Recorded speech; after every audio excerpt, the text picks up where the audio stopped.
What are you at, ladies and gentlemen? My name is Lycos, and in this video I've got over 40 of the best mods for Fallout 4 on PS5. In addition to that, I'm going to show you my current load order in Fallout 4. I'm making this video because quite a few people have asked me about my mod order, and I have noticed that there don't seem to be any recent PlayStation load orders on YouTube.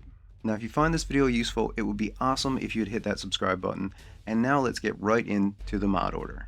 Now I'm going to be going down through these mods pretty quickly. I'm not going to be doing any detailed description of any of these mods. I'm going to be keeping this video as short as I can, but if you want some detailed showcases of these mods, you can check out my Fallout 4 must-have mod series.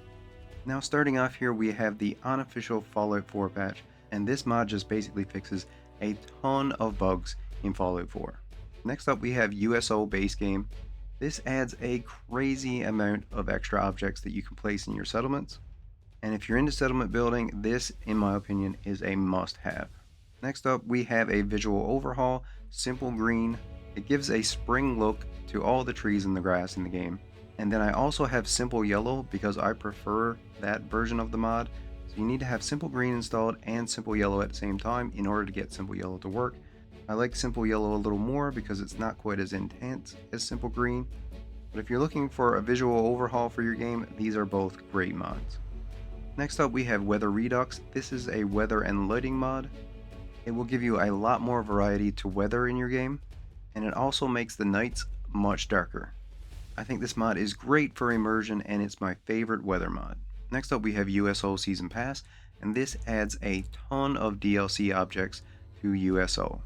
So you need to make sure that you have USO Base Game because USO Season Pass adds on to that mod.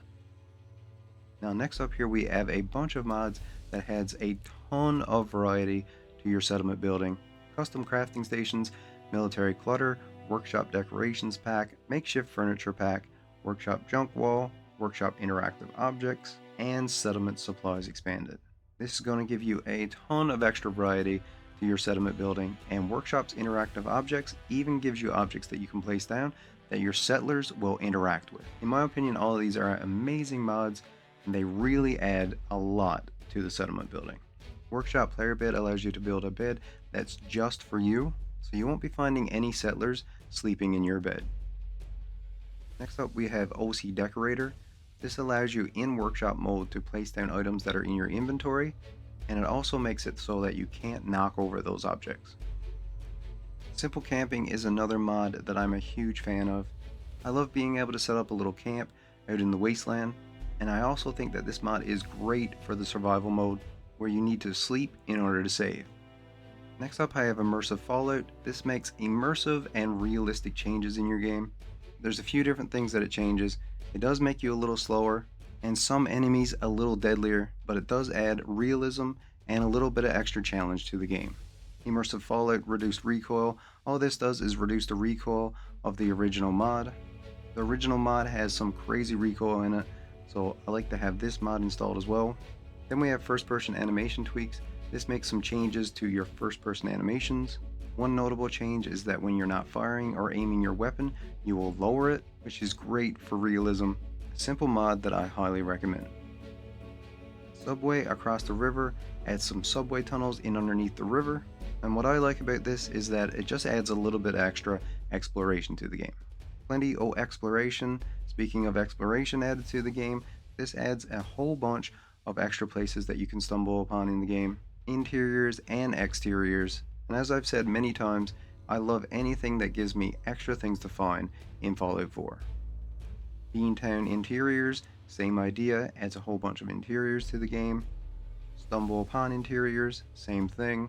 This one I'm not really sure how to pronounce the name. I guess it's Siles, or I'm not sure. This location pack again adds more places to find. These are some of my favorite mods. I love adding extra exploration into my game, and if you guys know of any other mods that do a similar thing, I would love to hear about it down in the comments. In addition to that, if you guys have any suggestions for immersive mods, I would love to hear about those as well. Moving on, we have player homes. First up we have Pineneedle Rest, which is my favorite player home. This has its own little instance. It's a cabin and a bunker. It has a ton of detail. Highly recommend this player home. Sanctuary Hot Spring Home and Settlement. This adds a bunker right next to Sanctuary Hills, and it's another top tier player home. Outfield Retreat is a player home that's in Diamond City. This is a tiny player home, but it has a ton of character and detail. Pre-war preparation, this gives you a little basement bunker underneath the player's pre-war home, and this place is stocked full of useful items, armor, and weapons. Minuteman Watchtowers adds these watchtowers all over the map for you to find. Better Sanctuary Bridge, this is a simple one, it just fixes the bridge in Sanctuary. Ellie's Tweaks and Fixes, it adds a whole bunch of quality of life fixes to the game. All Settlements Extended, this one's very straightforward, it just extends the boundary of a bunch of different settlements in the game. No build limit makes it so that you don't have any build limit when you're building in your settlements. You do have to be careful with this mod because if you build a crazy amount of stuff in your settlements, it can definitely cause issues in your game. Simple Settlers gives you more variety to your settlers and it gives them unique names. Buffed Minutemen makes it so that the Minutemen are more powerful. Stronger Dogmeat gives Dogmeat more damage and makes him a much more viable companion. Enhanced Companion Storage gives your companions more storage. Longer Headlamp Light Distance. This one makes it so that the headlamp on your power armor is better. Then we have Pip-Boy Flashlight. It turns your Pip-Boy into a flashlight instead of having that green glow around your character. Craftable Ammo allows you to craft ammo at a chemistry workbench. Staying Fusion Cores makes it so that your fusion cores drain slower. Quick Hack and Pick makes it much easier to hack and pick locks. And we have the mod Scrap That Settlement. This mod allows you to scrap more things in your settlement. And that is it for the mod order. A few things that you need to keep in mind, especially if you're new to modding. I think that some of the biggest issues that you will come across from modding your game is having conflicts between different mods. The load order is important, but what's also important is that you need to make sure that you don't have any mods that are overriding or conflicting with each other. Now, most of the time, if you do have a conflict, the ones that are down lower in the mod order are just going to overwrite the ones that are above it, and you will probably not see any major issues, but sometimes it can cause bugs or even crashes in your game.